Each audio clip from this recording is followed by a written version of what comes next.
Hello दोस्तों, तो कैसे हैं आप लोग। आज लेके आए हैं क्लास 10 का मैथ 2.2 अध्याय 2 का है बहुपद। इसमें हम लोग पढ़ेंगे बहुपद के बारे में और उनके बारे में जानेंगे। उसके बाद 2.2 के सभी प्रश्नों का हल करेंगे। तो इस प्रश्नावली में देखते हैं क्या सब चीज है, उसके बारे में जानते हैं, फिर क्वेश्चन पे आएंगे। और आप लोग कॉपी कलम ले लीजिए और ध्यान से देखिए, एकदम कॉन्सेप्ट के साथ धीरे धीरे आगे बढ़ेंगे और सभी प्रश्नों का हल बड़े ही आराम से करेंगे। तो देखिए, चैप्टर का नाम है बहुपद, 2.2 में है।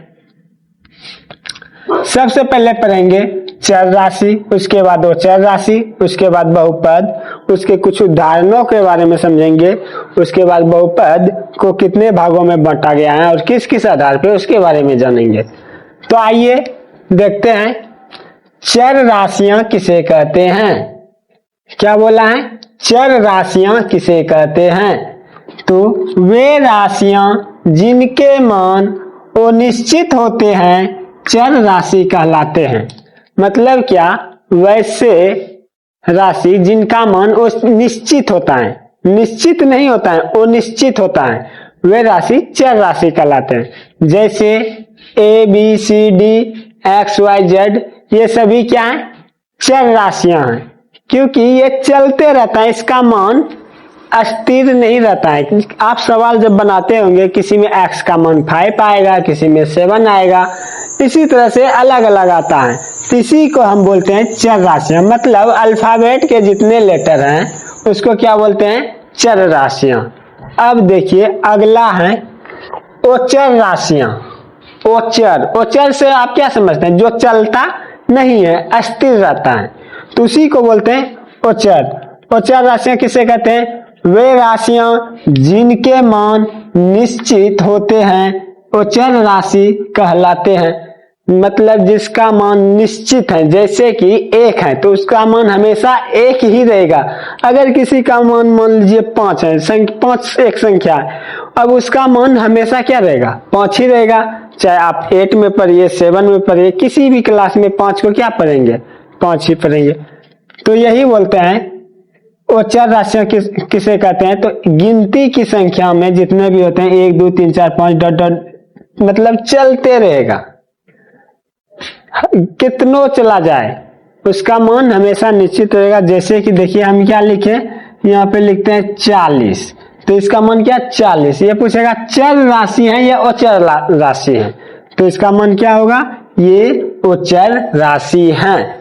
अगर आपसे पूछा जाए कि बताइए ये P जो है चर है या ओचर है, तो आप क्या बोलेंगे? ये जो राशि है ये क्या है? चर राशि है। अब बोलेंगे बताइए तो 7 क्या है? तो 7 जो होगा ये क्या हो जाएगा?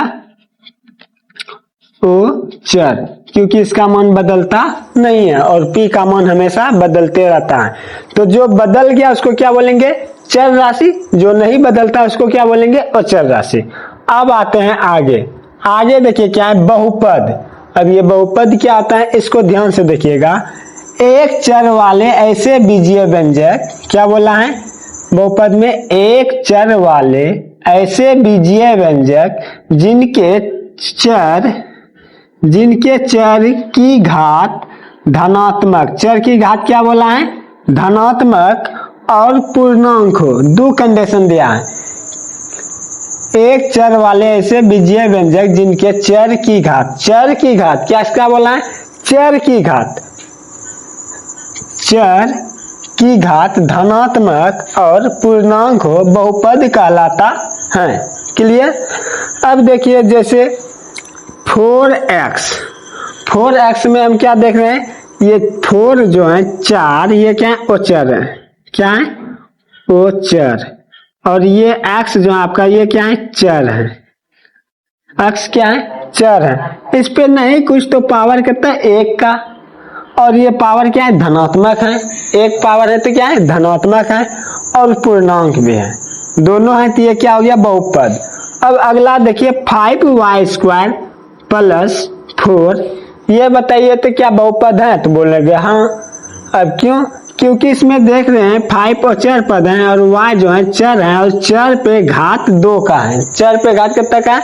2 का है और ये घात धनात्मक भी है और पूर्णांक भी है। पूर्णांक मतलब पूरा अंक है। तो ये भी क्या हो जाएगा? बहुपद। अब अगला देखिए, बताइए क्या 2x स्क्वायर प्लस 5 बहुपद है? तो बोलेंगे कि देखिए 2 हो गया और चर पद और चर पद हो गया 2 हो गया और चर पद हो गया x और x पे जो घात है वो 2 का है और ये धनात्मक भी है और पूर्णांक भी है। तो ये भी क्या होगा? ये भी मेरा बहुपद ही होगा। उसी तरह ये भी देखिए x पे पावर 4 है जो कि धनात्मक और पूर्णांक दोनों है। तो ये क्या होगा? ये भी बहुपद मेरा होगा। इसी तरीके से चलता रहेगा। अब देखिए कुछ उदाहरण हम दिए हैं, इसमें आपको बताना है क्या ये बहुपद है या नहीं है। तो बोलिए 2x पे पावर 4 प्लस 6 बहुपद है या नहीं है? तो देखिए 2 हो गया ये क्या? चर पद और ये चर पद। चर पे घात तो है, कितना का घात है? 4 का है और ये धनात्मक भी है और पूर्णांक भी है। तो क्या बोलेंगे? अतः यह बहुपद है। यह बहुपद है।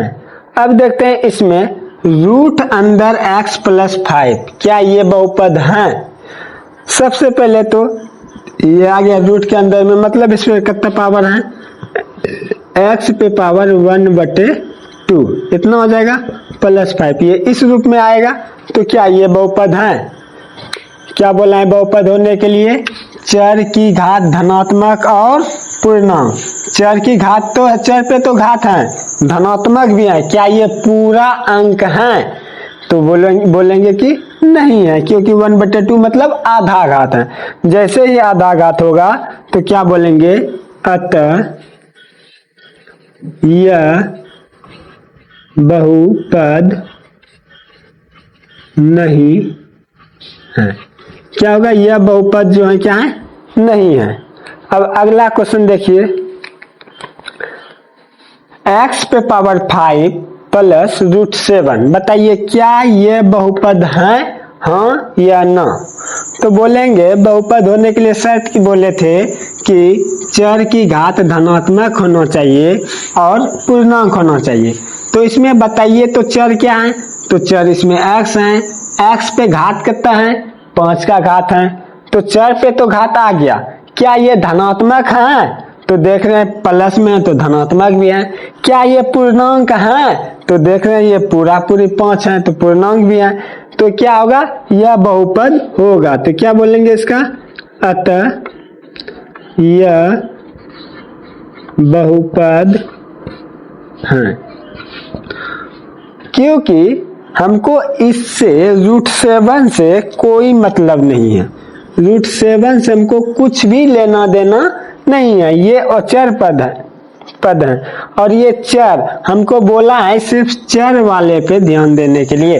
चर की घात धनात्मक और पूर्णांक होना चाहिए। तो हम देख रहे हैं यहाँ पे चर का जो घात है वो धनात्मक भी है पूर्णांक भी है। तो इसीलिए ये क्या होगा? बहुपद होगा। अब बताइए तो आप ये x पे पावर 1/2 प्लस 3 बहुपद है या नहीं है? तो देखिए हम यहाँ भी बताए थे आपको, यहाँ पे 1/2 चर पे घात आया था, क्या हुआ था? ये बहुपद नहीं हुआ था। तो उसी तरीके से यहाँ भी देख रहे हैं चर मेरा x है और x पे घात धनात्मक है लेकिन पूर्णांक नहीं है, पूरा अंक नहीं है। तो यह क्या हो जाएगा? अतः यह बहुपद नहीं है। क्लियर? बहुपद समझ में आ गया। अब बहुपद को बांटा कितने भागों में है? तो बहुपद को जो है 2 भागों में बांटा गया है, नंबर 1 और नंबर 2।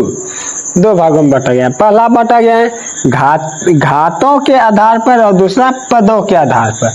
अब घातों के आधार पर घात समझ में आता है ना क्या होता है? जैसे कि मानिए मेरे पास 2 पे पावर n है तो इसी n को जो है हम लोग क्या बोलते हैं? घात बोलते हैं। पावर को ही क्या बोलते हैं? घात। अंग्रेजी में पावर बोलते हैं, हिंदी में घात बोलते हैं। n जो है मेरा क्या है? घात है। क्लियर। अब आते हैं, सबसे पहले घातों के आधार पर बहुपद को देख लेते हैं, उसके बाद पदों के आधार पर भी देख लेंगे।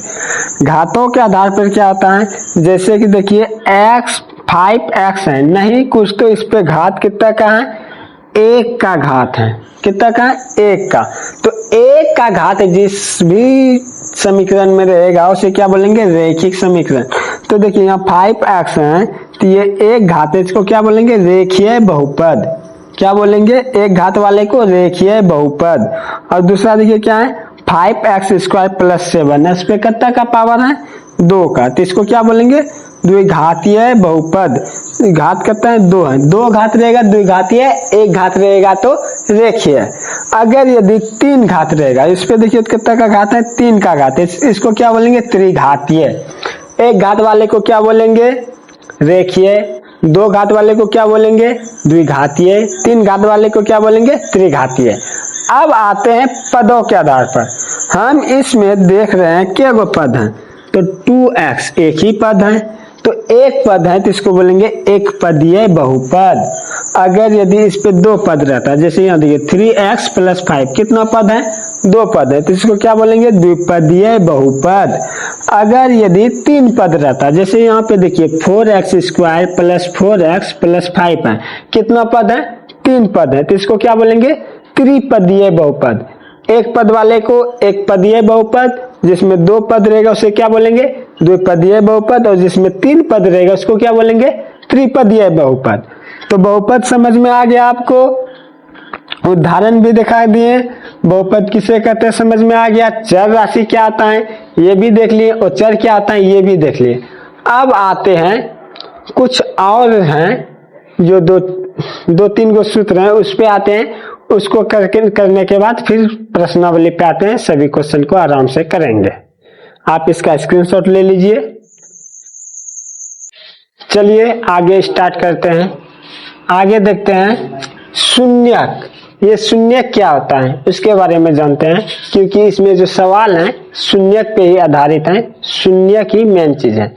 तो देखिए शून्यक के बारे में जानते हैं। शून्यक वैसा मान होता है जिसे रखने पर बहुपद का मान शून्य कर दे, शून्यक कहलाता है। मतलब क्या, वैसा मान अगर कोई सवाल दिया हो उसमें आप रख देंगे तो उसका मान क्या कर देगा, शून्य कर देगा, उसे ही शून्यक कहते हैं। जैसे कि देखिए बोला है x + 2 का शून्य क्या होगा, इसको निकालने का बहुत ही आसान तरीका है, लिखेंगे चूंकि x + 2 = 0, x बराबर ये 2 प्लस में बराबर के उधर जाएगा तो हो जाएगा माइनस में, -2 जो हुआ यही हुआ शून्यक। अब अगर -2 को इस सवाल में रख दीजिएगा तो x का मान क्या कर देगा, 0 कर देगा। उसी तरह से इसका शून्यक क्या होगा, तो इसका शून्यक देखिए x - 4 = 0 रख दिए। अब इसको जब हल करेंगे तो x बराबर ये उधर जाएगा क्या हो जाएगा, प्लस, तो शून्यक क्या हो जाएगा 4। इसका जो शून्यक होगा वो क्या होगा, 4 निकल के आएगा। शून्यक समझ में आ गया ना, मतलब वैसा मान जिसको हम रख देंगे, रखने के बाद वो क्या कर देगा, 0 बना देगा, तो उसी को क्या बोलेंगे, शून्यक बोलेंगे। अब आते हैं कुछ सूत्र हैं उसको जानते हैं, उसके बाद सवाल पे आएंगे। देखिए बोला है ax² + bx + c हो तो अल्फा + बीटा बराबर -by होता है, और अल्फा बीटा बराबर क्या होता है, c/a। अब ये होता क्या है, अल्फा ax², इसी को बोलते हैं अल्फा, और bx को बोलते हैं बीटा, और c को क्या बोलते हैं, ओचर पद बोलते हैं। क्या बोलते हैं इसको, ओचर पद बोलते हैं, क्योंकि c जो है खाली है इसीलिए इसको क्या बोलते हैं, ओचर पद बोलते हैं। अब अल्फा होता है ax², और इसको बोलते हैं, a को बोलते हैं, a को बोलेंगे, थोड़ा बड़ा लिखते हैं, a को बोलेंगे x² का गुणांक। a को क्या बोलेंगे, x² का गुणांक। अब इस b को क्या बोलेंगे, x का गुणांक, अर्थात इसी को बोलते हैं, और सी को बोलते हैं अचर पद। अचर पद। शून्यकों का योग अल्फा प्लस बीटा को क्या बोलते हैं? अल्फा प्लस बीटा को बोलते हैं शून्यकों का योग। क्या बोलते हैं? शून्यकों का योग। शून्यकों का योग बराबर सूत्र क्या होता है? माइनस एक्स का गुणांक बटे एक, इसको बोलते हैं एक्स स्क्वायर ना, तो एक्स स्क्वायर का गुणांक बोलते हैं। अब इसको, ये क्या था, लिख देते हैं अल्फा प्लस बीटा बराबर ये सूत्र था। अब शून्य, अगला देखिए, नंबर 1 था, नंबर 2, शून्यकों का गुणांक बराबर क्या आता है? इसी को बोलते हैं शून्यकों का गुणांक। अल्फा इंटू बीटा को बोलते हैं शून्यकों का गुणांक। इसके लिए क्या आता है? अचर पद बटे एक्स स्क्वायर का गुणांक। तो आप ये वाला सूत्र याद कर लीजिए, ये वाला याद कर लीजिए, बात एक ही है। ये वाला अंग्रेजी में, ये वाला शुद्ध हिंदी जिसको बोलते हैं उसमें है। आप ये वाला सूत्र याद कर लीजिए, ये वाला, दोनों एक ही है, क्योंकि अल्फा इंटू बीटा को बोलते हैं शून्यकों का गुणांक और शून्यकों का योग बोलते हैं अल्फा प्लस बीटा को। अल्फा प्लस बीटा बराबर होता है माइनस बी बाय ए और अल्फा बीटा बराबर होता है सी बाय ए। अल्फा इंटू बीटा बराबर क्या होता है? सी बाय ए और अल्फा प्लस बीटा बराबर क्या होता है? माइनस बी बाय ए। और शून्यकों का योग अगर पूछेगा तो इसी को बोलते हैं माइनस बी बाय ए और ये हो गया आपका सी बाय ए। तो आप जो याद करना चाहते हैं कर लीजिएगा, इसी पे सवाल बनेगा। चलिए अब आते हैं क्वेश्चन नंबर 1 पे, इसके बारे में जानते हैं, फिर उसको हल करते हैं। चलिए स्टार्ट करते हैं। Question number 1। क्वेश्चन नंबर 1 में बोला है निम्न द्विघात बहुपद के शून्य ज्ञात कीजिए और शून्यकों तथा गुणांकों के बीच के संबंध की सत्यता की जांच कीजिए। सबसे पहले हमको बोला गया क्या, ये जो समीकरण दिया हुआ है द्विघात समीकरण है, क्योंकि इस पे 2 का घात है तो क्या होगा? द्विघात समीकरण। अगर पद के आधार पर पूछेगा तो त्रिपदी है। ये द्विघात समीकरण में सबसे पहले हमको इनका शून्य ज्ञात करना है। क्या ज्ञात करना है? शून्य। शून्य ज्ञात करने के बाद इसकी सत्यता की जांच करेंगे, क्या ये सत्य है या नहीं है। तो सबसे पहले आइए सवाल पे। सवाल हमको दिया हुआ है, चूंकि x square minus 2x minus 8, सवाल यही है ना। अब देखिए इसको हल करेंगे। हल करने के लिए, इसका शून्य ज्ञात करने के लिए बराबर लगाएंगे 0, कोई दिक्कत नहीं है। बराबर क्या लगाएंगे? 0। अब इसका शून्य ज्ञात कैसे करेंगे? यहाँ तो 3 पद है, तो सबसे पहले पहला पद को तीसरा पद से गुना करेंगे। इस नियम को हम लोग कहते हैं पहला गुना तीसरा। पहला को गुना करेंगे तीसरा पद से, पहला गुना तीसरा। जैसे यहाँ पे नहीं कुछ तो क्या है, यहाँ पे 1 है, इस 1 को इस 8 से गुना करेंगे तो मेरे पास क्या आएगा? 8 आएगा। अब इस 8 का ऐसा खंडन ज्ञात करेंगे ताकि जोड़ के या घटा कर क्या आना चाहिए? -2, क्योंकि बीच में क्या है? -2, तो -2 आना चाहिए। तो चलिए देखते हैं, 2 का से इसको कटाएंगे तो 4 बार में कटेगा। अब देखिए अगर यदि 4 में हम 2 को घटा दें तो क्या बचेगा? 2 बचेगा। और अगर 4 को 2 से गुना करते हैं तो क्या होगा, 8 आएगा। गुना करने के बाद 8 आना चाहिए, पहला गुना तीसरा जो हुआ है। जैसे कि देखिए 1 को गुना 8 से करेंगे तो 8 ही मिलेगा ना, तो पहला गुना तीसरा 8 के हैं, तो इसका जो 2 भागों में बांटेंगे इसको, इस 8 को जो 2 भागों में बांटेंगे तो वो किस भाग में बटाएगा, 4 और 2 में। और अगर 4 में 2 को घटा देंगे तो क्या होगा, क्या बचेगा, 2 बचेगा। यहाँ तक समझ में आया? अगर नहीं आया है तो फिर से देखिए क्या करते हैं। पहला को तीसरा से गुना, जैसे 1 को 8 से गुना किए तो क्या मिला, 8 मिला। अब 8 को 2 भागों में बांटना है और किसी भी तरह क्या लाना है, 2 लाना है। तो 4 इधर और इधर 2, 4 दूनी 8, और अगर इस 4 में 2 को घटा देते हैं तो क्या बचता है, 2। तो यहाँ से हम अब स्टार्ट करते हैं।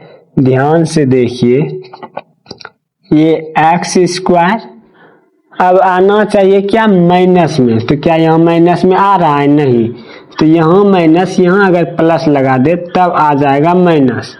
तो ये माइनस 4x और ये प्लस 2x माइनस 8 बराबर 0। इतना सा बात आपको समझ में आ गया। अब देखिए क्या करते हैं, एक्स स्क्वायर माइनस 4x में कॉमन लेंगे। दोनों में क्या मिल रहा है, हम देख रहे हैं इसमें भी x है, इसमें भी x है। तो x को ले लिए कॉमन, x कॉमन लिए थे। अब इससे एक x बाहर किए तो क्या बचा, सिर्फ x बचा।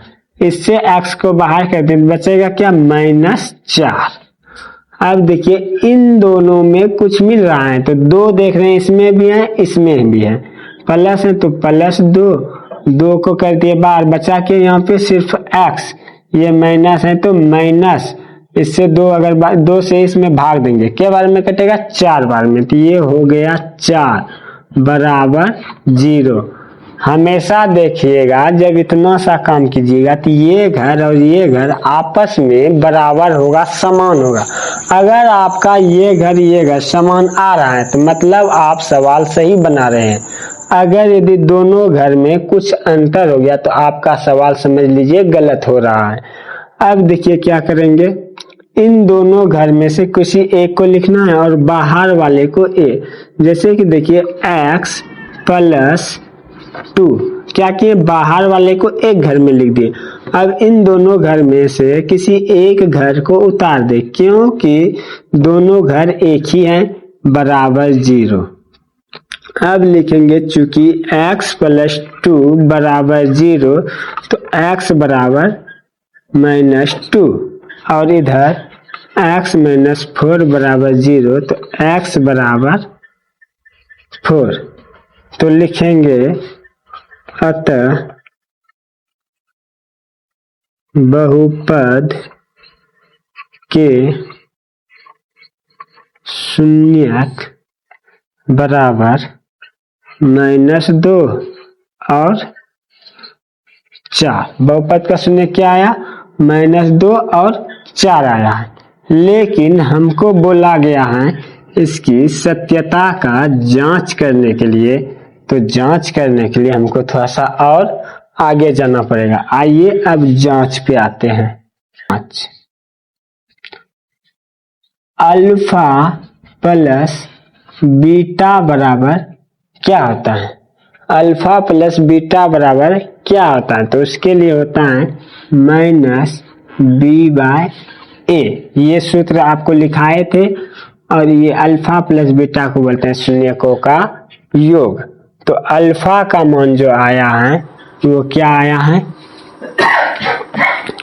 अल्फा का मान ये वाला और बीटा का मान ये वाला मान लेते हैं, कोई दिक्कत नहीं। अब शून्यक मेरे पास क्या आया है, शून्यकों का योग। शून्यक मेरे पास देखिए क्या है, -2 और 4। शून्यकों का योग बोला है तो -2 और 4 क्या है, ये मेरा शून्यक है। तो यहाँ पे लिखेंगे -2 प्लस 4 बराबर b को क्या बोलते हैं, b को बोलते हैं x का गुणांक, b को क्या बोलते हैं x का गुणांक, माइनस है तो माइनस x का गुणांक, a को बोलते हैं x स्क्वायर का गुणांक, a को बोलते हैं x स्क्वायर का गुणांक और b को बोलते हैं x का गुणांक। अब देखिए इसको जोड़ेंगे तो क्या आएगा, 2 बराबर माइनस x का गुणांक बटे x स्क्वायर का गुणांक, इसके नीचे नहीं कुछ तो 1 है। अब देखिए इस हिसाब से